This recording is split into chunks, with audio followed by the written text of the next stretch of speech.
After the storm, the sea returns what humanity was meant to forget: a lost liner, buried experiments, one man who refused to look away. This is the story of Miles Harper, the last witness of the Helios Project. Not everything made to save us was meant to survive. Subscribe if you're ready to go below the surface. Comment: would you risk knowing the truth? Turn on notifications. The next transmission is coming. The morning light crept across the coast like a tired hand, pale after 3 days of rain. The ocean had not forgiven the land for surviving.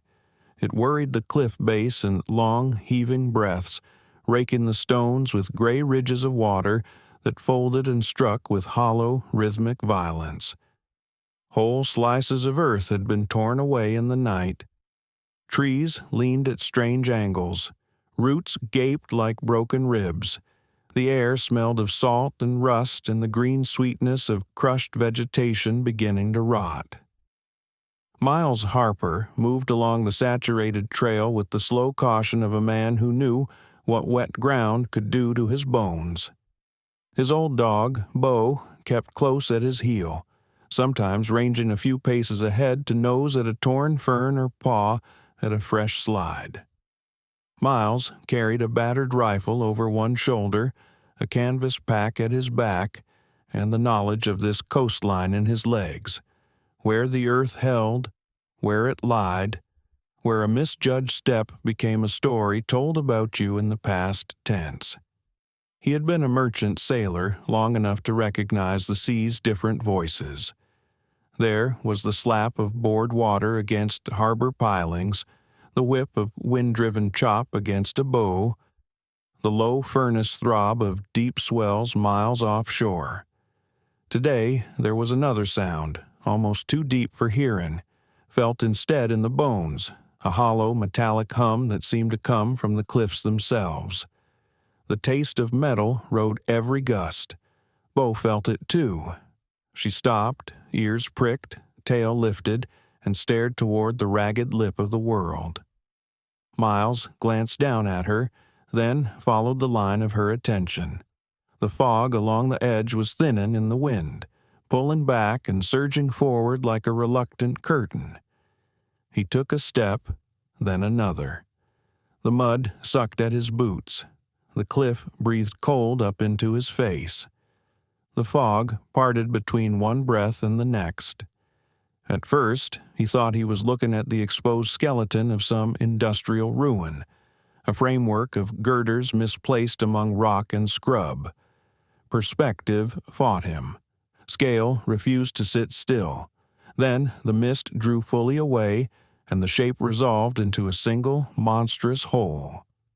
An ocean liner, no other word fit, spanned the shattered gorge like a thrown spear, its stern bitten deep into the earth, its bow thrust out over open air as if impatient with the continent that had snagged it.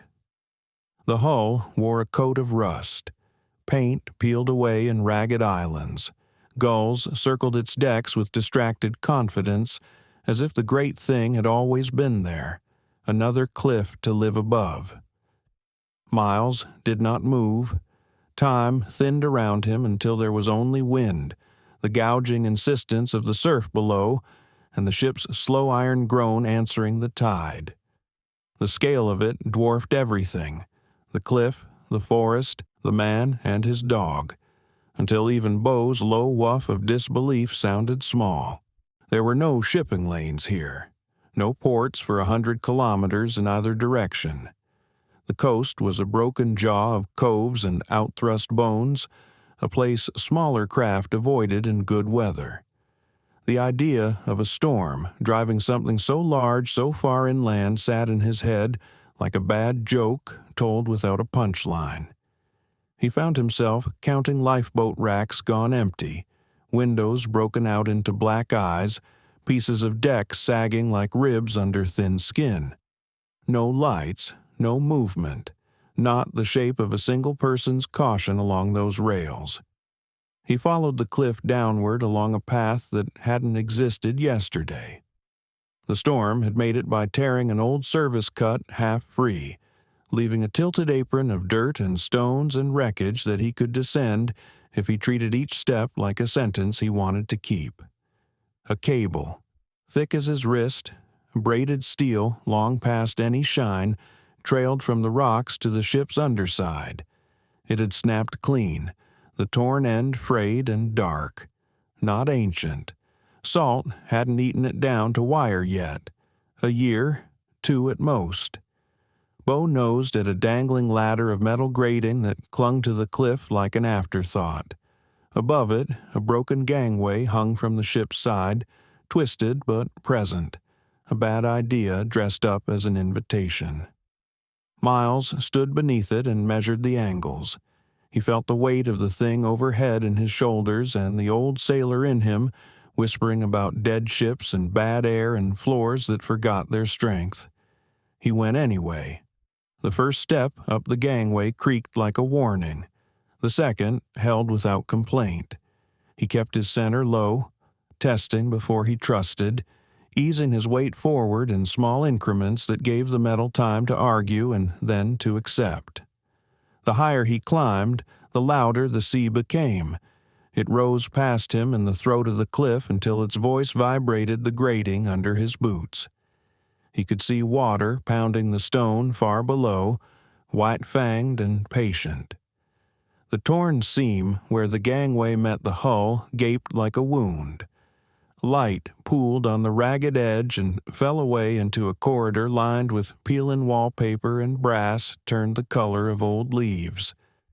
The air that touched his face was close and sour with mold. Bo whined softly, then squeezed through beside him, nails clicking once on steel before she settled into a careful, silent pace. The ship swallowed sound. Even the wind outside became a suggestion. Miles clicked on his flashlight and watched the beam cut dust that did not belong to land. Brochures lay matted to the floor near an overturned desk, their ink washed away into ugly clouds. A plaque on a bulkhead offered a faded logo and a name, Aurora Line. His mouth shaped the words without meaning to. He remembered stories told over cheap beer.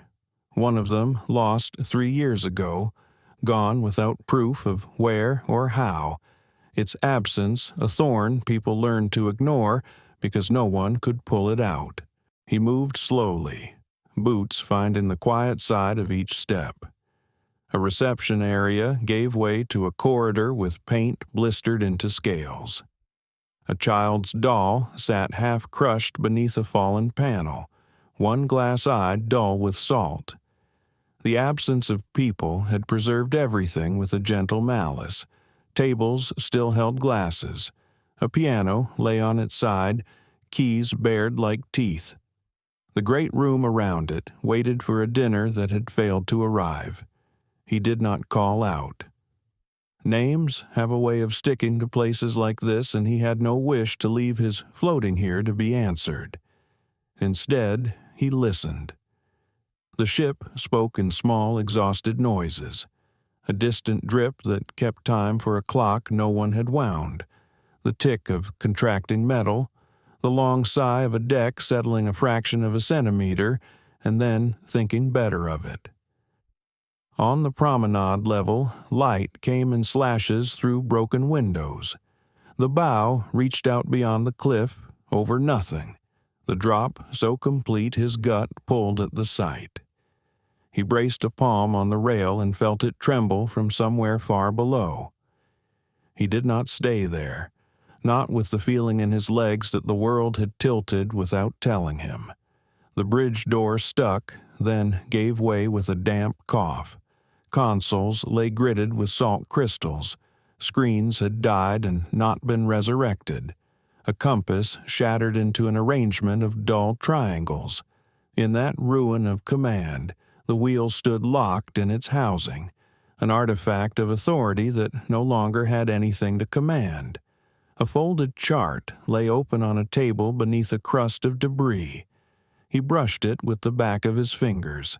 The paper lifted in a brittle flurry, and he saw a red line streak out into blank ocean and end mid-gesture. A mug lay broken at his foot. He knelt and turned a shard in his fingers, feeling the smoothness of the glaze and the roughness where it had failed. The bridge still held the shape of people around it, absences that implied positions at consoles, a jacket thrown over the back of a chair now gone, a pen rusted to its clip where someone had left it. Time had done its part, and the sea had done the rest. Bo stiffened. The sound she made wasn't quite a growl. It was the low pressure of an alarm without a signal. Miles held still and let the ship tell him what she had heard. A long scrape from far below, not abrupt enough for a fall, not regular enough for a machine. Then, nothing. He breathed out and counted backward, slow and patient, until the heat of reaction passed through him and left his hands steady again. He found a small compartment pried open near the captain's chair. Papers slept inside, the top layer salted into unreadable lace. Beneath, a photograph weighted in plastic. He peeled it free. The ship shone with its own pride, decks crowded with smiling faces. Someone had written along the bottom in a thick marker that had bled toward the letters, for those who believed this was paradise. He returned the picture to its sleeve and slipped it into his pocket without thinking what that meant. The gray outside was thickening. Fog rebuilt itself along the cliff and draped the broken windows in slow cloth. He could see the weather turning in the way light faded from the surfaces of things. He traced his way back along the corridor, past the piano and the tables and the doll's blind stare, to the stairwell that yawned like a throat into the lower decks. The smell changed on the first step down. Warmer air, thicker, with the sour tang of oil and the damp breath of machinery that no longer lived but had not yet been given leave to rot in dignity.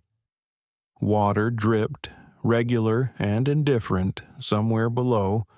The sound of it climbed the metal spine of the ship and met him at each landing as he descended. He passed doors labeled in stuttering paint.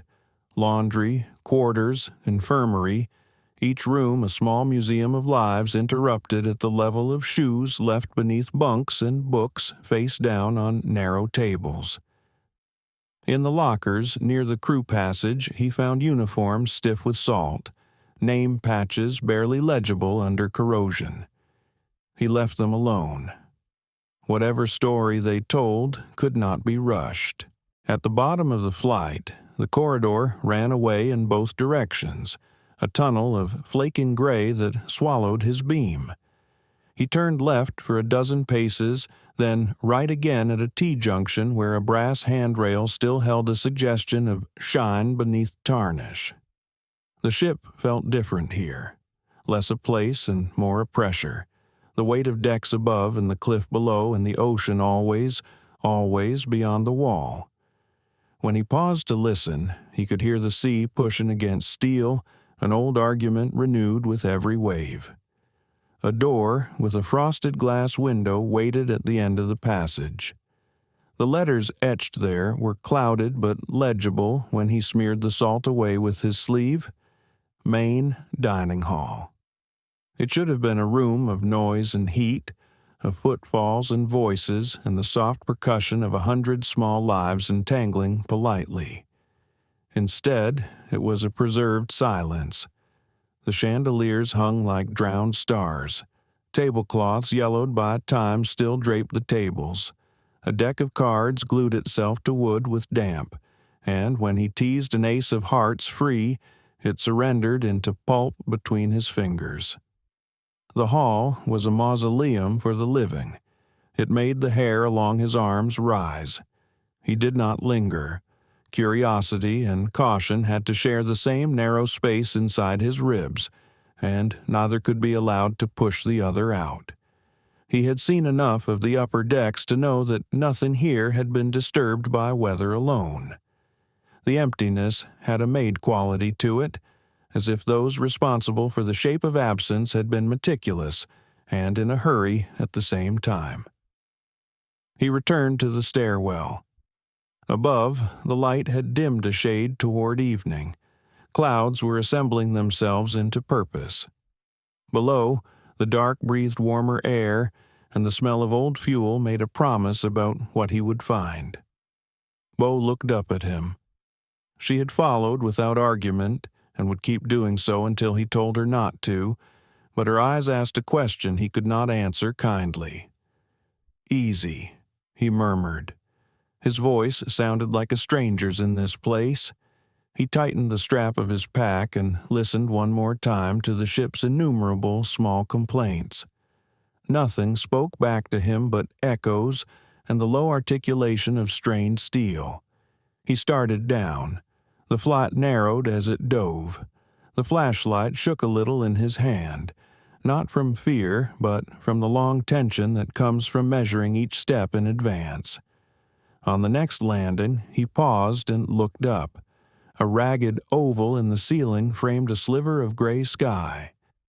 Rain kissed the edges and then began to patter in a scattered, hesitant rhythm against the deck plates, as if relearning an old song. He took that as permission. The lower corridor breathed heat against his face. Somewhere ahead, channels in the floor had trapped brine into long, thin mirrors that flickered when his light passed.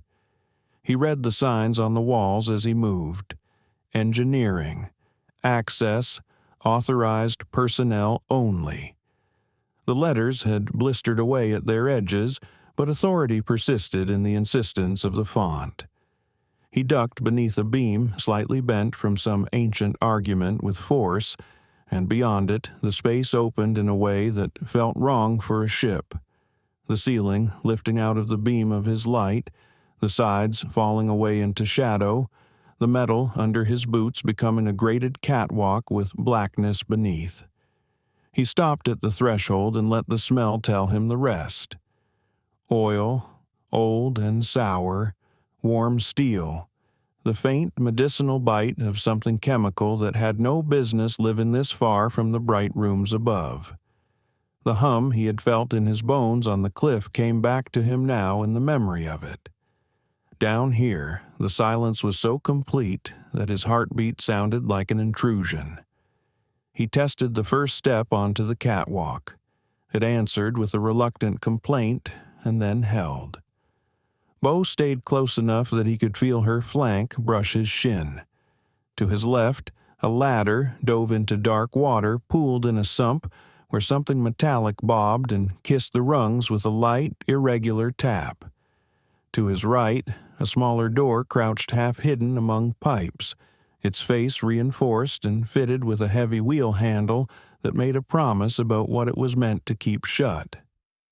He would mark his path, he told himself.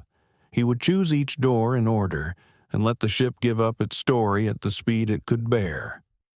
There would be time. If the cliff held, if the weather did not decide to take back what it had spared, if the strange weight in the air that felt like a tension did not gather itself into anything with footsteps. He set his hand on the cold rim of the door's wheel and paused, listening one last time. Rain above, drip below, the long, old breath of the sea against steel. Miles looked down the corridor where the catwalk vanished into deeper dark, then back at the sealed door before him. The ship was a body, and he had reached the cage around its heart. He tightened his grip and began to turn. The wheel refused to move at first. Miles leaned into it, the muscles in his forearm tightening until rust gave way with a damp crack. The door exhaled a breath of air so stale it seemed to have been waiting years for release. The smell that rolled out was thick and layered, machine oil, brine, and something faintly medical. Bo backed a step, then pressed forward again, unwilling to leave him. The room beyond was narrow, lit by the cone of his flashlight and the faint reflection of its beam on steel walls. Instruments lined the sides, dials with frozen needles, glass tubes with the sediment of forgotten fluids, tanks that hummed softly even though no power should have been left. The sound was wrong, too constant, too steady, not the echo of wind but something electrical. He knelt beside a conduit that ran along the floor and touched it with the back of his hand. Warm. Impossible, he whispered. He followed the cable with his light until it disappeared behind a partition. The bulkhead had been painted with words half-eaten by corrosion. Research Bay 3, restricted. Below it, someone had scrawled a warning in the thick black strokes of paint. Do not open, L, and then the rest lost to peeling metal. Miles stared at the handle, fingers hovering, then pulled back. Every instinct in him, every hour spent at sea, every storm endured told him not to. But the hum persisted, a steady, low pulse that reached through the floor into his boots. It was the only sound of life in the entire ship, and life meant answers. The latch shrieked when he turned it. The door swung inward on grudging hinges and revealed a chamber the size of a small cargo bay. Rows of glass tanks filled the space, each one capped with black conduits running into a central hub of machines. Most were empty, fogged with condensation and grime. 2 still held liquid, thick, yellowed fluid that shimmered faintly when his beam passed over it. Within the nearer tank, something moved. He stepped closer. The glass bulged slightly inward at the middle, distorting what floated inside. For a moment he saw only a shape, long, folded, pale as underbelly skin. Then the light caught an eye, human, open, clouded with the stillness of long death. He stumbled back, the flashlight jittering over walls plastered with papers and taped photos. Diagrams of human anatomy overlapped with shipping manifests, scribbled notes in tight, frantic handwriting. Adaptation threshold surpassed, subject viable/Aurora containment unstable. The word Helios repeated down the page margins like a chant.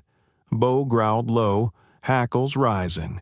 Miles swung the beam toward the sound. Something metallic had fallen near the far wall. Maybe the vibration of the ship, maybe something else. The hum dipped for a heartbeat, then rose again, stronger. The liquid in the tanks quivered as if responding. He forced his breath steady. "We're leaving," he said aloud, mostly for his own benefit. As he turned to go, the corner of his light brushed a nameplate bolted beside the machinery. Helios Foundation. Property tag 44-7B. A cable from the apparatus vanished through the floor, downward toward the hull. Whatever these people had been doing, it had not ended with the storm. Back in the corridor, the sound changed. A faint clank echoed from above, like footsteps crossing a deck.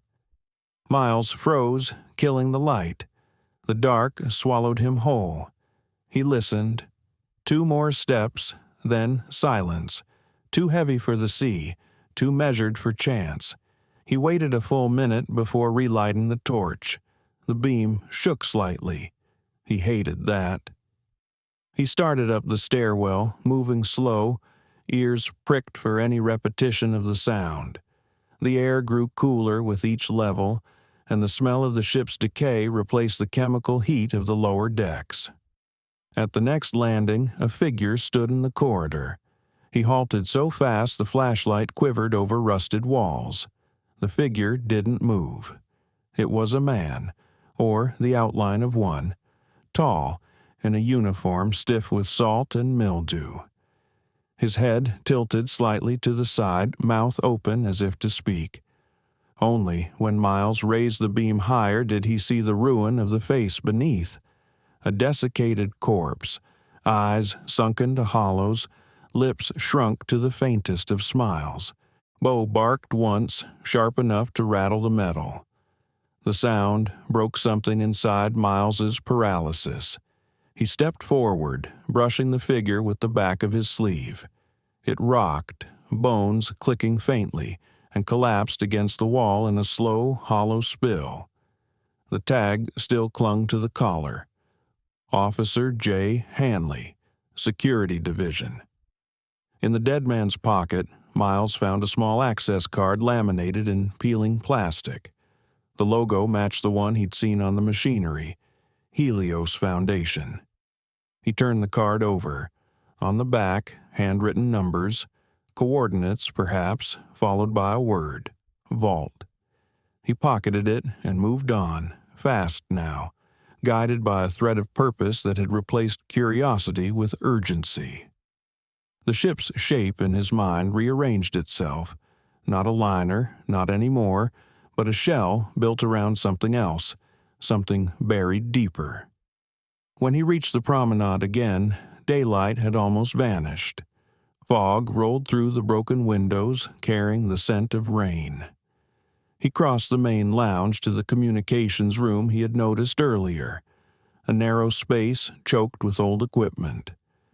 The console was dead, but a single emergency terminal still blinked a weak orange light, its battery indicator flickering between life and death. He sat before it and pressed a key. Static filled the small screen, resolving into a menu. Helios Field Interface, Archive Mode Active. Below, a single entry pulsed faintly. Log Sequence 22. Priority Termination Report. He opened it. The video feed that struggled to life showed a man in a lab coat sitting against a bulkhead streaked with soot. His face was slick with sweat and grime, eyes too wide. The audio lagged, fractured by static. Containment broken, passengers, infectious onset, command ordered scuttle. We sealed the decks, but... The man looked sideways at something off-screen, then back, voice dropping. Helios told us it was a cure. They lied. It's not medicine. It's... The feed cut to black. Miles stared at the screen until the orange light finally died. The hum below had stopped. Only the wind moved through the corridor now. He stood, every muscle tight. Somewhere in the ship's guts, water shifted with a new weight, as though something large had turned in its sleep. Bo whined, pressing against his leg. "All right," he murmured. "We're gone." He slung his pack, pocketed the access card, and made for the gangway. Behind him, deep in the ship, the hum returned, steady again, but with an undertone like breathing. As he climbed out into the storm-dark air, the fog closed in until the world became a wet blur of steel and sea. From the cliffs above, the Aurora Line looked almost alive, lights flickering faintly along its flank, like veins remembering a heartbeat. Miles glanced back once, then turned inland toward the dim line of forest, unaware that in one of the ship's shattered observation decks, a red indicator light had begun to blink beside a lens, tracking his retreat through the rain. Miles didn't sleep that night. The storm came in from the sea again, a low, rolling thing that whispered against the windows of his cabin and pressed damp fingers through the cracks. The cottage sat 2 kilometers inland, half swallowed by pine and fog, and usually that was enough to keep the sea's voice at a distance. But tonight it followed him. Every gust sounded like the ship's hull groaning. Every rattle of rain felt like footsteps in metal corridors. Bo lay near the stove, head on her paws, eyes open. She wasn't sleeping either. On the table before Miles, the Helios access card gleamed under the lamplight.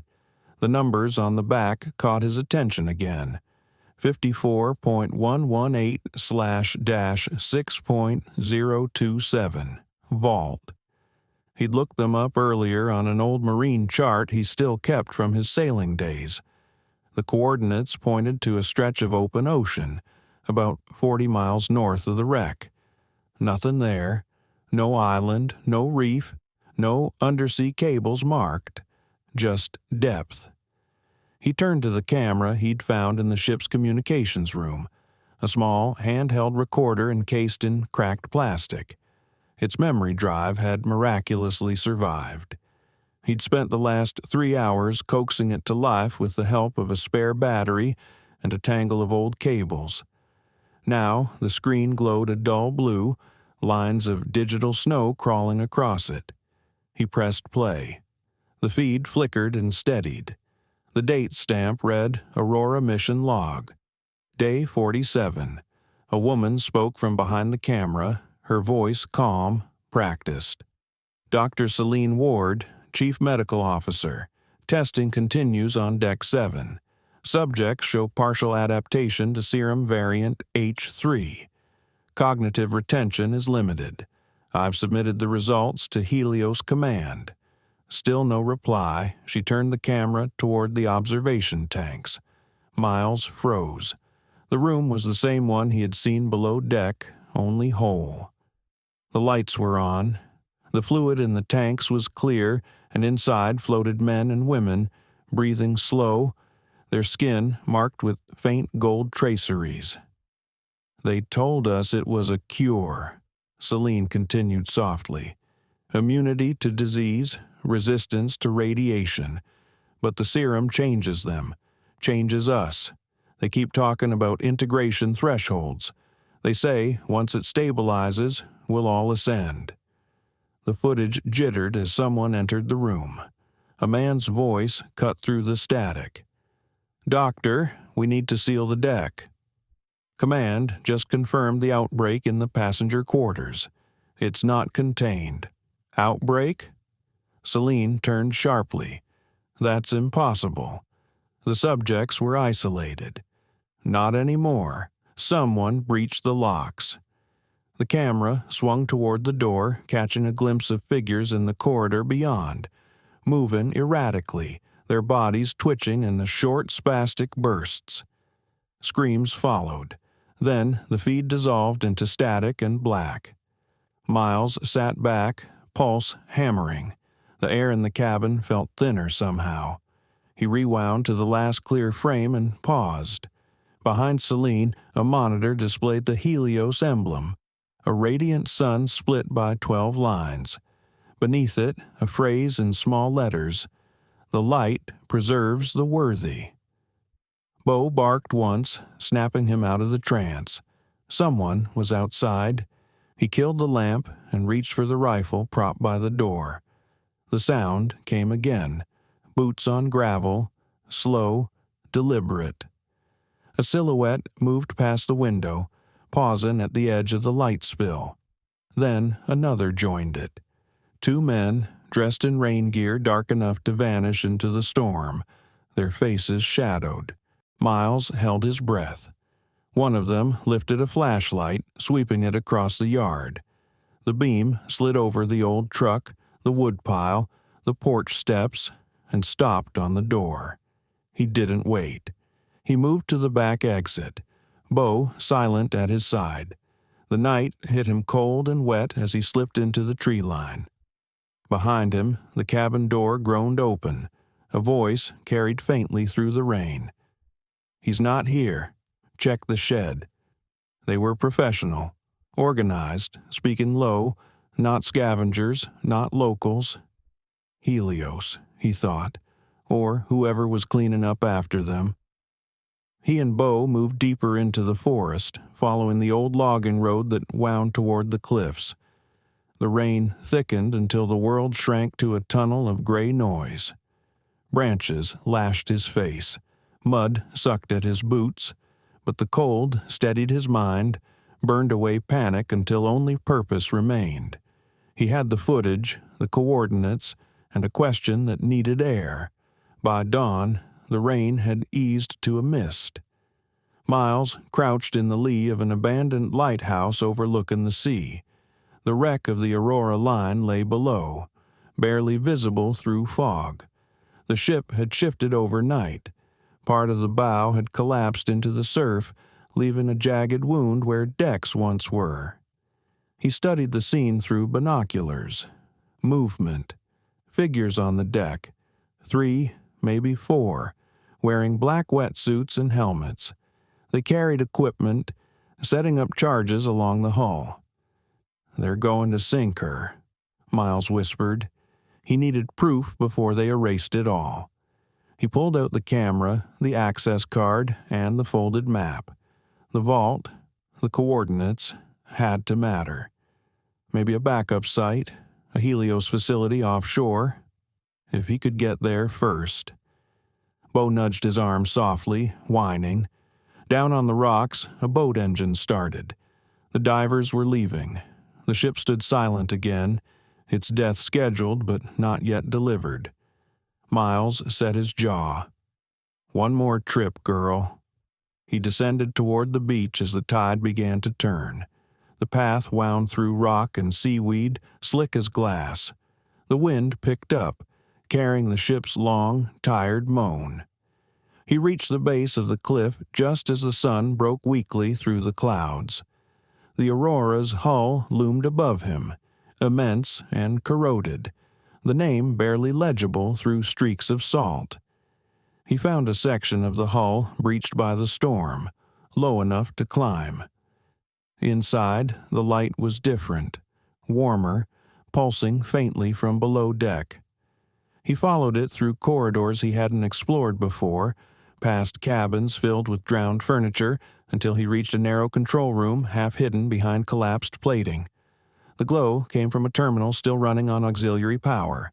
Across its screen scrolled a single repeating message, HELLOSDATATRANSMISSIONERRORUPLOADTERRAYPENDING. Miles's reflection stared back from the screen. He typed with shaking fingers. Access, Vault 54.118/-6.027. For a moment, nothing happened. Then a map appeared. An undersea diagram of a facility labeled Hellos Node 09, Atlantic Test Site. Depth, 3,200 meters. Status, active connection. Active. He backed away as the terminal flickered, then steadied, its message changing. Remote link detected. Aurora data retrieval engaged. Someone's downloading it, he realized aloud. The lights in the corridor snapped off one by one, a ripple of darkness advancing toward him. Bo barked sharply, spinning toward the hatch. From somewhere deeper in the ship came a deep metallic thud, followed by the groan of shifting pressure. The charges. They'd begun the detonation sequence early. Miles grabbed the drive from the terminal, yanked the cord free, and sprinted for the opening in the hull. Behind him, the Aurora gave a low, resonant cry, as if mourning itself. He dove into the surf as the first explosion tore through the decks above. Fire blossomed against the morning fog, scattering gulls in a shrieking halo. Metal screamed. A second blast rolled through the structure, splitting it open along its spine. The shock wave hit the water like a giant's hand. Miles surfaced, coughing, clutching the drive against his chest. Bo paddled beside him, eyes wide with panic. He turned toward the cliffs, toward safety, while behind him the ship that had carried the dead secrets of Helios finally began to sink. When the sea closed over it, the only sound left was the wind, and somewhere beneath it, the faint, rhythmic pulse of machines still alive 3,000 meters down. The world, after the Aurora's sinking, was too quiet. Even the gulls had fled the coastline. Miles Harper stood on the cliff above what used to be the liner's grave, his coat plastered with salt, the sea breathing white mist through the torn edges of dawn. The ship was gone. All that remained was a slow spiral of oil and ash, spreading like a bruise across the water. He had survived the blast with half a lungful of seawater and a bruise that painted his ribs the color of night.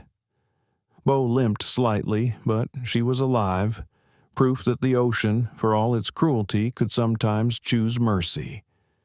He stared at the drive in his palm, a silver shard of plastic and circuitry no larger than a deck of cards. Inside it was the ghost of the Aurora, Helios' last attempt to hide what it had done. If the terminal was right, another facility still existed far below the waves. Node 9, the vault. He looked out across the gray expanse of sea where the coordinates led. "We're not done yet," he murmured.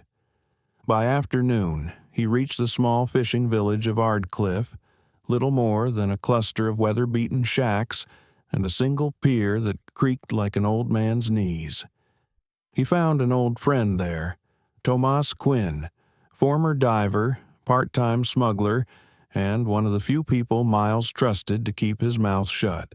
Tomas squinted at the coordinates Miles had scribbled onto a damp scrap of paper. "You're telling me there's a Helios site out there?" "In that trench?" "Jesus, Harper, there's nothing but current and bones that deep." "I only need to get close enough to drop a camera," Miles said, "or a drone, if you've still got one that works." Tomas exhaled smoke from his pipe, eyes narrowing. "And if it's not empty? You think Helios just left the lights on?" "That's exactly what worries me." Bo nudged Tomas's leg, tail wagging once as if to punctuate the silence. The diver sighed, rubbing her head. "You and that dog. Always showing up with ghosts in your pockets." An hour later, they were loading supplies into Tomas's weathered trawler, the Wren. The boat groaned under its own history, patched with enough rust and faith to make one believe in both. The wind sharpened as they pushed off, the coastline receding into haze. By midnight, they reached the coordinates. The ocean here was a thing without patience, long, rolling swells that lifted the Wren like a toy. The sonar screen flickered with static until Tomas adjusted the gain. Then, slowly, a shape began to form. A vast geometric outline cut into the seafloor, rectangular, too perfect for nature. "There," Miles said, leaning over the display. "That's it. The vault." Tomas shook his head. "Depth's 3,200 meters. You're not diving that, Harper. No man can. Not without a sub." "I'm not diving," Miles said. He held up a waterproof case containing the salvage data drive. "I'm sending this." They set up the drone, a compact ROV, one of Tomas's black market acquisitions from an old oil exploration rig. Its lights flared to life as it sank into the dark, tether unwinding like a silver thread. The live feed glowed across the monitor. First, blue-black nothing, then drifting clouds of silt, then the faint shimmer of steel. The vault rose from the abyss like a submerged fortress. Its surface was smooth, angular, the color of bone. A central hatch marked with the Helios insignia pulsed faintly, red light cutting through the murk.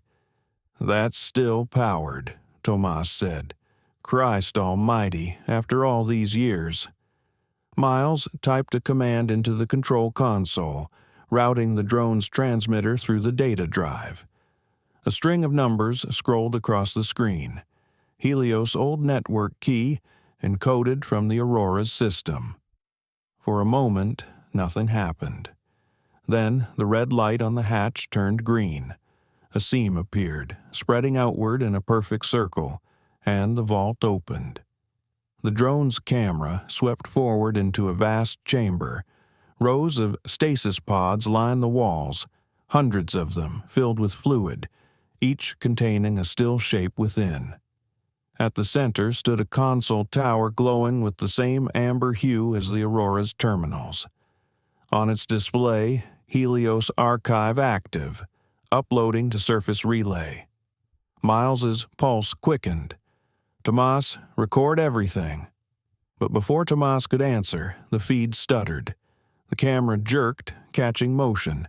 One of the pods was opening. something stepped out. For an instant, the image froze. A human figure, skin pale as candle wax, eyes black and reflective like oil. Then static swallowed the screen. Tomas swore. "We lost signal." Miles leaned close. The sonar blipped once, twice, then a new shape appeared on the screen, rising fast from the depth, massive and deliberate. "It's coming up," Miles said, voice flat. "What the hell is?" The boat rocked violently. Water exploded upward as a shadow surfaced beside them. Something metallic, rounded, bearing the Helios insignia half devoured by barnacles. It wasn't a creature. It was a submersible. A spotlight from the sub cut through the mist, landing directly on the Wren. A speaker crackled. "Miles Harper, power down your vessel." Hand over the drive, Tomas grabbed the throttle. "We're not sticking around to chat." The sub's side hatch opened, and dark figures emerged. 3 men in tactical suits armed, their movements too coordinated for ordinary mercenaries. Miles shoved the drive into a waterproof pouch and clipped it to his belt. "Get us to shore," he shouted. "Now!" Gunfire split the air. Wood shattered around them. The Wren lurched as rounds tore through the railing. Bo barked furiously, pressed against Miles's leg. Tomas cursed and yanked the wheel, the boat veering sharply into a curtain of fog. Behind them, the submersible gave chase, its engine a low growl beneath the waves. Miles ducked behind the cabin, returning fire with his old rifle. 3 shots that sparked uselessly against steel. The 4th hit one of the attackers on deck, sending him sprawling into the sea. The fog thickened.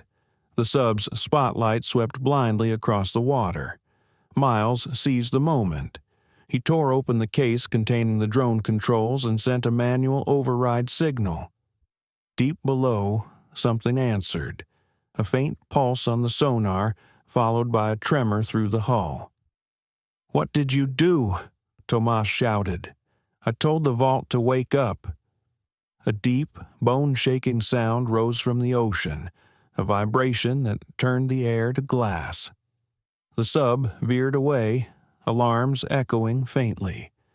Miles watched the sonar as the vault's structure began to collapse inward on itself, releasing a surge of pressure that raced upward through the water column. "Hold on," he yelled. The blast hit them a second later, a wall of force that lifted the Wren like a leaf. The world turned white and then black. When Miles came to, the sea was calm again. The horizon glowed with weak dawn. The Wren drifted half-sunk, listing heavily. Tomas was gone. Bo whimpered nearby, soaked but alive, pressing against his arm. Miles coughed, dragging himself upright. The drive was still clipped to his belt. Far to the east, a single light burned on the surface of the water, an emergency beacon from the wreck of the submersible. It blinked 3 times, paused, then 3 more. SOS. He stared at it, then down at the drive. The vault was gone, but Helios wasn't finished. If their men were still out here, they'd come looking for the data. He reached for the radio, found it cracked but functional, and transmitted on an open frequency. "This is Miles Harper," he said hoarsely. "Former officer, Maritime Salvage License A1432. I've got evidence of Helios Foundation experiments and a submerged facility destroyed at grid 54.118 by negative 6.027. Anyone hearing this, record it. Send it to whoever's left who gives a damn." The radio crackled with static, then a voice replied, female, calm, deliberate. "Mr. Harper, we've been looking for you." The line went dead. Miles looked at Bo, heart pounding. The sea around them was flat, mirror smooth, and from somewhere far below, where the vault had collapsed, a faint glow began to rise through the depths like a heartbeat returning to a corpse. The rescue that came for Miles Harper wasn't a rescue at all. 2 hours after he sent the distress call, the horizon filled with light, a sleek research vessel cutting through the calm sea with too much precision to be coincidence. Its hull bore no flag, no registry, just the faded outline of a sunburst symbol he now knew too well, the mark of the Helios Foundation. Bo barked once, low and uncertain, as the ship drew alongside the crippled Wren. A voice boomed over the loudspeaker. "Stand down, Mr. Harper. We're here to take you to safety. The word landed hollow. He raised his hands anyway, watching armed figures lower a platform onto the deck. The nearest man wore a respirator and body armor marked HELSEC. Behind him, a woman stepped forward, her hair pulled tight, her face impassive. "Dr. Celine Ward," she said. "We've been monitoring your signal." Miles froze. "You're supposed to be dead." Her expression didn't change. "Death is relative. You have something that belongs to us." He reached for the drive clipped to his belt. "You mean this?" Celine nodded once. "That data is classified. It was never meant to leave the ocean floor. Helios work continues. You don't understand what you've seen." "I understand enough," he said. "You turned people into experiments. You called it a cure." Her eyes softened briefly. It was a cure. Until it wasn't. The serum rewrote biology itself. We were trying to make humanity survive what's coming. What's coming? Selene hesitated. "Helios isn't about control, Mr. Harper. It's about preservation. The world above is dying, whether you admit it or not. We tried to create a future that could live in what's left." He shook his head. "You created monsters." A faint smile touched her lips. "Progress always looks like horror to those who arrive too early." 2 guards moved to seize him. Miles reacted without thought, swinging the broken flare gun he'd hidden in his sleeve. The shot went wide, striking a fuel drum near the stern. Fire erupted in a blossom of orange, forcing everyone to scatter. He shoved one guard overboard, grabbed Bo by the collar, and dove after him into the cold. Bullets snapped through the water. He kicked hard, surfacing beneath the shadow of the burning vessel. The heat seared the top of the waves. He could hear Celine shouting orders above the roar. They swam toward the floating wreckage of the Wren, using smoke as cover. Miles hauled himself aboard what was left of the bow and pulled Bo after him. Flames painted the sea in shifting mirrors of gold and red. On the horizon, the Helios ship listed, fire crawling along its deck. Then, slowly, it began to sink. For a moment, he thought it was over, but then something impossible happened. From the center of the ocean where the vault had collapsed, a beam of light lanced upward, thin, bright, silent. It pierced the clouds like a needle through skin. The sea around it churned, glowing from beneath as if the abyss itself were aflame. Miles stared, mouth dry. "What in God's name?" Celine's voice came faintly over the wind, carried by her ship's failing intercom. "You shouldn't have woken it." The beam intensified, pulsing rhythmically, each burst accompanied by a tremor that rippled through the water. Miles could feel it in his bones, the same hum he'd heard beneath the Aurora line, magnified 1,000-fold. Bo whimpered, pressing against him. He grabbed her and jumped into the small life raft tied to the wreck. The light spread, the ocean boiling in concentric circles. Something enormous was rising. Through the glare he saw the outline of a structure breaching the surface, a smooth metallic spire as wide as a city block. Water cascaded from its sides in sheets, revealing symbols carved deep into its skin. The sunburst of Helios. At its tip, an array of lights blinked in sequence, like an awakening heartbeat. Celine's burning vessel was caught in the waves and drawn toward the spire. Miles heard her shout a single command before the ship was swallowed whole. "Activate the preservation protocol." Then silence. The beam vanished, leaving behind only steam and the slow roll of a dead sea. By the next morning, Miles drifted half a mile from the site, wrapped in a blanket of exhaustion and salt. The spire still stood, gleaming pale in the weak sunlight. It was no longer active, but its presence felt wrong, like a monument built for something that wasn't meant for human eyes. He reached into his pocket and pulled out the drive. Miraculously, it still worked. Inside were the logs, the footage, the confessions of the Aurora Line's crew. Evidence enough to bury Helios for good, if he lived long enough to get it to shore. A fishing trawler spotted him by noon. The crew, locals from Ardcliff, hauled him aboard, wide-eyed at the sight of the spire in the distance. They wrapped him in blankets and asked questions he couldn't answer. One of them pointed a trembling hand toward the horizon. "Is that part of the ship?" Miles shook his head. "No, that's something older." When they docked, reporters and officials were already waiting. Word of explosions and strange lights had spread fast. Miles told them everything. Not all of it, but enough. The Aurora, the vault, the experiments, the data.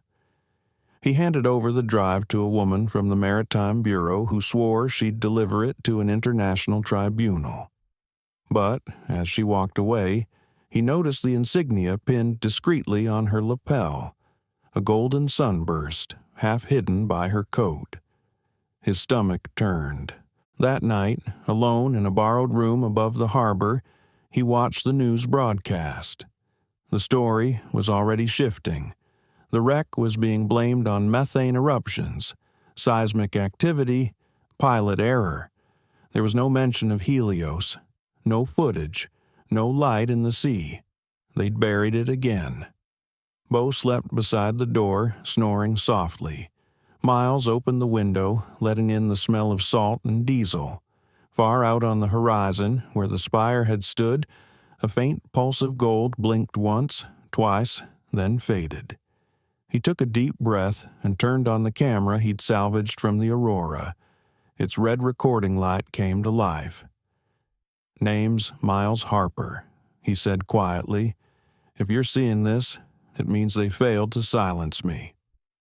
The Helios Foundation is real. The Aurora Line was just one of their test beds. There's more under the water, vaults, labs, cities. They say they're trying to save us. Don't believe them." He paused, listening to the wind. "They call it the light preserves. Maybe it does, but only after it burns everything else away." He turned the camera toward the sea one last time, where the horizon glimmered faintly with something too regular to be sunlight. Then he switched it off. Weeks later, an anonymous video appeared online. Grainy footage of the Aurora Line, of the experiments, of Selene Ward's final transmission. It spread faster than anyone could contain it. Governments denied it. Helios vanished from public record, and the spire at sea disappeared beneath a sudden, unexplained collapse. No one ever found Miles Harper, but sometimes, on the quietest nights along the Ardcliff coast, fishermen say they see a small light moving far offshore, steady, unwavering, like a single camera's red eye still recording the truth beneath the waves.